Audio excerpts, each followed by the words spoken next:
Yeah, today I want to talk about why and how I went to Australia.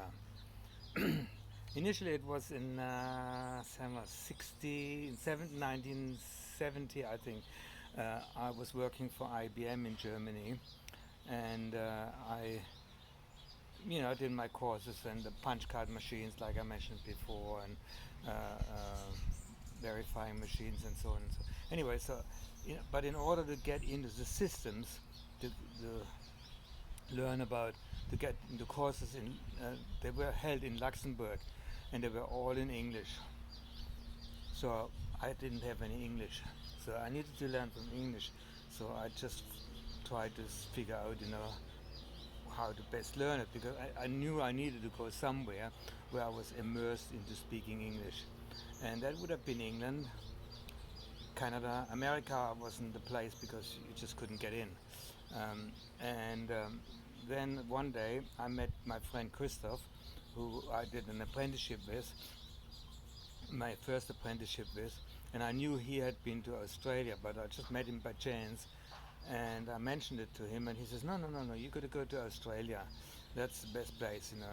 Now, I did have my father's brother lived in Australia, Frank or Franz was his name, but he changed to Frank, and so I knew. But a few years earlier, when I wanted to go to Australia, uh, I wrote to him and said, I would like to come to Australia, and he didn't. He never meant. He never responded to my letter.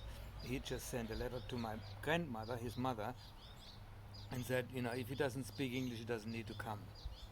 And I thought that wasn't very nice. But anyway, so that was fine. So that was out of it. But then Christoph convinced me that Australia would be a good place to go.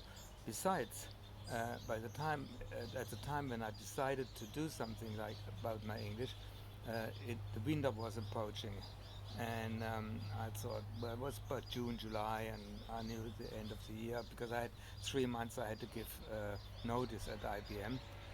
So I said, okay.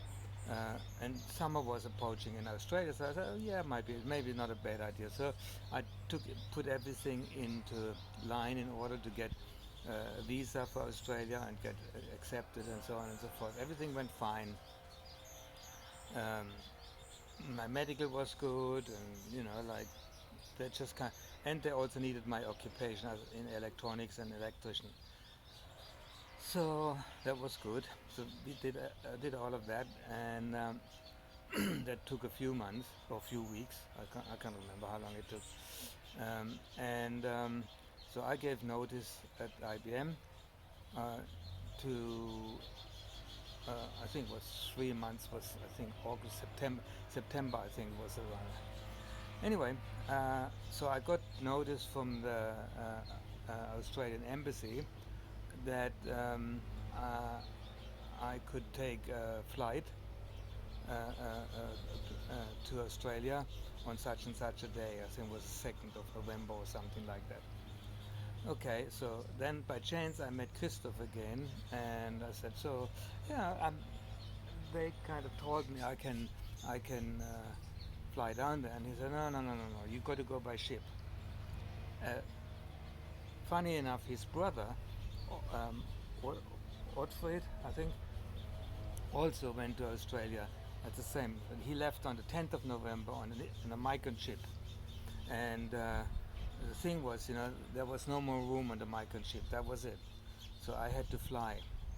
So I went back to Stuttgart, to the place, where they made decisions about flying and going by ship. And I talked to the guy, and I said, so what's the deal? Um, so what am I missing out on? Have you been? Okay, yes, yeah, I've been 2 or 3 times by ship to Australia, because he was the one in charge of making decisions. And it's great. I mean, so he told me all the things I'm going to miss on the way there. I was so sad. I went home, resigned to the fact that I'm flying over there. And a week later, I got a phone call from him and said, well, what happened is, we have still got about 160 Germans which didn't fit on the migrant ship, so we put them on a normal cruise ship. Would you mind, you know, being one of them? I said, oh, okay, well, let me think about that. a second. Anyway, so that was it. So I was bound for the 14th of November to then go to Australia by ship. And it was a ship called small ship Fair Sky. It's about 1,200 passengers on the ship, and it left from Bremerhaven.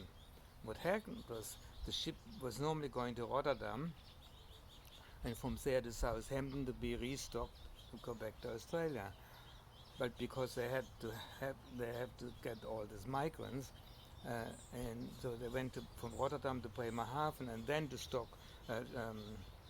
Southampton to restock. And so we got on in Southampton on the boat on the 14th of November. We spent 3 days in Southampton, and they drove us by bus around all of southern England.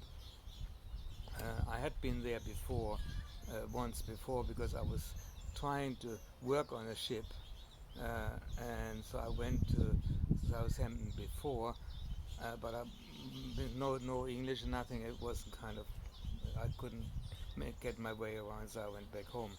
Anyway, so that's how I got to go to Australia. Um, One of the things Christoph said, it's very important that you go by ship, because he said it's like a foreplay with a woman, and that impressed me straight away. But he says, like on the ship, you learn to meet people, you make friends, and when you get to Australia, you've got connections straight away, and so that's what you want to do. You don't want to just kind of fly in there and you'll be dumped there. So okay, so I just did that, and yes, that's how I initially got to Australia. I might, in the course of things, I might think of a few other stories in between, especially one about my little Volkswagen I had, and but I'll tell that some other time. Okay, so that was it from right now. How and why I got to Australia. Oh, by the way, and before I went on the ship, I sent a postcard to my uncle in Australia and said, "Well, I still don't speak any English, but I'm coming anyway." So, but I wasn't intending to see him until I did speak some English. So that's another story. Okay.